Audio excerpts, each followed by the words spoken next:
Chères Fénolétaines, chers Fénolétains, 2021 s'achève comme elle a débuté, dans un contexte sanitaire qui nous empêche une fois encore de nous retrouver pour la traditionnelle cérémonie des vœux à la population. À l'aube de l'année 2022, c'est donc une nouvelle fois en vidéo que j'ai le plaisir sincère de vous souhaiter une belle année. Une année de bonheur multiple, d'épanouissement dans votre vie personnelle, professionnelle ou associative. J'ai une pensée également pour celles et ceux qui sont touchés par les épreuves de la vie, la maladie, la solitude.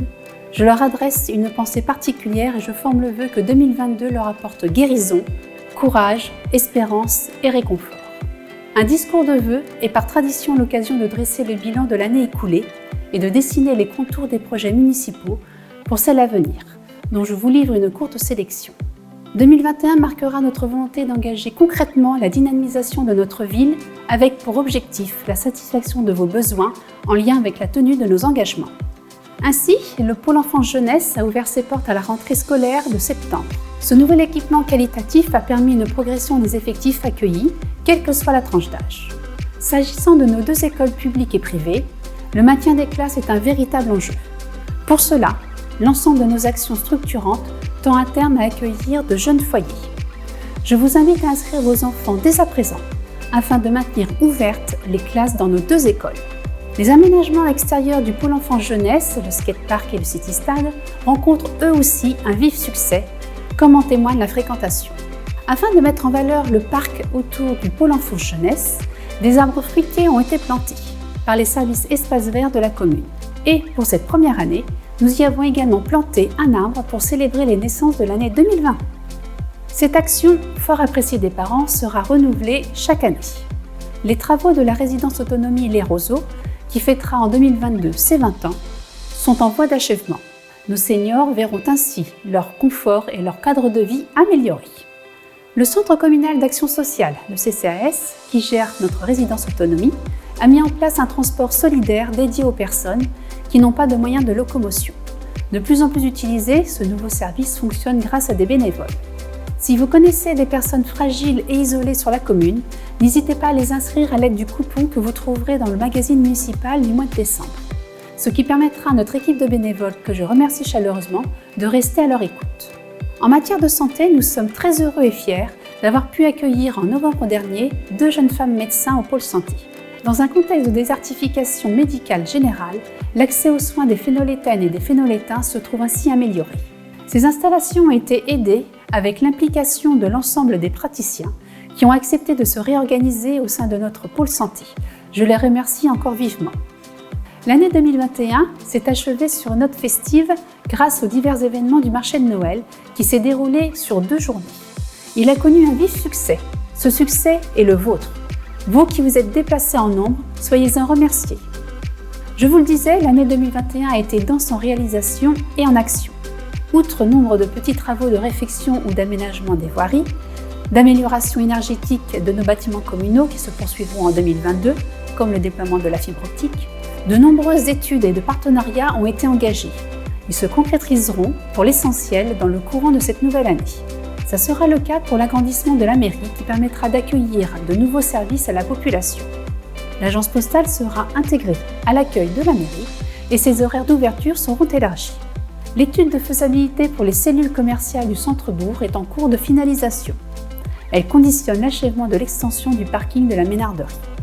L'attractivité de notre jolie commune ne se dément pas. Comme en attestent les derniers chiffres officiels de la population, nous sommes désormais 4 990. Il nous faut donc satisfaire aux besoins en matière de logement. Vendée Habitat réalisera ainsi 9 logements en centre-bourg pour lesquels les travaux de viabilisation des terrains sont achevés. 10 autres logements destinés aux jeunes ménages et à revenus modestes seront construits par Vendée Logement, route de Saint-Révérend et rue du Petit-Puy. De son côté, la ville a déposé un permis d'aménager pour la construction d'un lotissement communal rue de la Pierre Bleue, dénommé Les Ballastières. Il accueillera 12 habitations principalement destinées aux primo-accédants. Dans le domaine associatif et culturel, les premières étapes en vue de réaliser une salle polyvalente ont été engagées. Dans une démarche de consultation participative, toutes les associations œuvrant sur la commune du Fenouillet ont été consultées afin de recueillir leurs besoins. Dans un tout autre registre, je voudrais évoquer un autre sujet d'importance et d'actualité, le recensement général de la population. Il aura lieu du 20 janvier au 19 février. Je souhaite vous dire ici toute l'importance de ce recensement qui permettra de connaître précisément le nombre d'habitants. Cette connaissance permet d'ajuster l'action publique pour répondre aux besoins de la population en termes de services et d'équipements supplémentaires. Elle est essentielle car des chiffres issus du recensement découlent la participation de l'État au budget de la commune. Aussi, je compte sur vous pour vous faire recenser et réserver le meilleur accueil aux 9 agents recenseurs qui viendront à votre rencontre, munis d'une carte INSEE avec leur photographie. Je veux souligner que tout ce travail que j'ai rappelé reste une œuvre collective et je tiens à remercier bien chaleureusement tous mes collègues élus, adjoints et conseillers, à qui je tiens à exprimer toute mon estime, mon amitié et toute ma reconnaissance pour le travail d'ores et déjà accompli. Sans oublier le conseil municipal des jeunes, très impliqué dans la vie locale. Je remercie tout aussi chaleureusement l'ensemble du personnel municipal et de la résidence autonomie pour son dévouement constant au service de la ville. Je n'oublie pas le monde enseignant, le personnel de santé, ainsi que toutes les autorités chargées de notre protection et de notre tranquillité. Mes pensées vont également à tous les partenaires de la ville, l'association Famille Rurale, pour toutes ces années passées à nos côtés, les bénévoles du CCAS, de la bibliothèque, de la résidence autonomie, les associations d'anciens combattants, les associations culturelles, sportives, caritatives, les commerçants, les artisans, ainsi que les professions libérales. C'est grâce à vous tous que notre ville maintient le lien humain indispensable à toute communauté. Voilà les quelques mots dont je souhaitais vous faire part à l'occasion de ces vœux virtuels à la population. Des vœux, mais je crois, vous l'avez compris, plus que des vœux, ce sont surtout des volontés que j'ai souhaité vous communiquer au nom de la municipalité. Des volontés déjà engagées pour que 2022 soit une année de projet, mais surtout une année de progrès. Je vous souhaite une bonne année 2022 et surtout une bonne santé à vous, votre famille, ainsi qu'à vos proches. Prenez bien soin de ceux qui vous sont si chers.